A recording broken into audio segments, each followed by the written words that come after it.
എല്ലാവർക്കും പുതിയൊരു വീഡിയോയിലേക്ക് സ്വാഗതം. പിണറായി വിജയനെക്കുറിച്ചാണ് ഈ ഒരു വീഡിയോയിൽ സംസാരിക്കാൻ പോകുന്നത്. ഇലക്ഷന് തോറ്റതിന് ശേഷം ആദ്യ സമയങ്ങളിലൊന്നും മാധ്യമങ്ങളെ കാണാനോ മറുപടി പറയാനോ ഒന്നും തന്നെ റെഡിയായിരുന്നില്ല.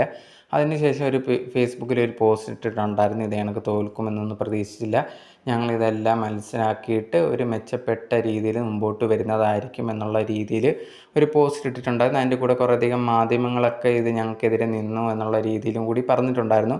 അതിനുശേഷം പിന്നെ മീഡിയാസൊക്കെ കാണുന്നിടത്ത് പിണറായി വിജയനെ ചോദ്യങ്ങൾ ചോദിക്കാൻ ശ്രമിക്കുന്നു. അങ്ങനെ കഴിഞ്ഞ വട്ടം ചോദിച്ച സമയത്തും ഇതേ കണക്ക് പറയുന്നുണ്ടായിരുന്നു, പോയി സെക്രട്ടറിയോട് സംസാരിക്കുക എന്നുള്ള രീതി പറഞ്ഞിട്ടുണ്ടായിരുന്നു. എന്തായാലും കഴിഞ്ഞ ദിവസം ഒരു ന്യൂസ് വന്നിട്ടുണ്ടായിരുന്നു, ഇതേ കണക്ക് വാടക വീട്ടിലേക്ക് മാറുകയാണ് എന്നുള്ള രീതിയിൽ ന്യൂസ് വന്നിട്ടുണ്ടായിരുന്നു. ഈ ഒരു ന്യൂസ് വന്നതിന് ശേഷം കുറേയധികം പേര് പിണറായി വിജയനെതിരെ നെഗറ്റീവായിട്ട് കമൻസൊക്കെ തുടങ്ങി. ഇപ്പം ഏത് വീടാണോ, വലിയ സ്വിമ്മിംഗ് പൂളും കാര്യങ്ങളൊക്കെയാണ്, ഇതിനൊക്കെ പൈസ ഇടുന്നത്, ഇതെല്ലാം ജനങ്ങളുടെ പൈസയല്ലേ എന്നുള്ള രീതിയിൽ പറഞ്ഞുകൊണ്ട് പിണറായി വിജയനെതിരെ കുറേയധികം നെഗറ്റീവായിട്ടുള്ള കമൻസും കാര്യങ്ങളും വന്നിട്ടുണ്ട്. പിന്നെ കുറേയധികം പേര് സപ്പോർട്ടായിട്ട് പിണറായി വിജയനെ വന്നിട്ടുണ്ട്. ഇത്രയും നാൾ അധികാരത്തിലിരുന്നിട്ട് പോലും സ്വന്തമായിട്ട് ജനങ്ങളുടെ കാശ് കൊണ്ടൊന്ന് ഒരു വീട് പോലും വാങ്ങിച്ചിട്ടില്ല, അത്രയും നല്ല നേതാവാണ് എന്നുള്ള രീതിയിൽ അദ്ദേഹത്തിൻ്റെ സപ്പോർട്ടായിട്ടും കുറേയധികം പേര് വന്നിട്ടുണ്ടായിരുന്നു.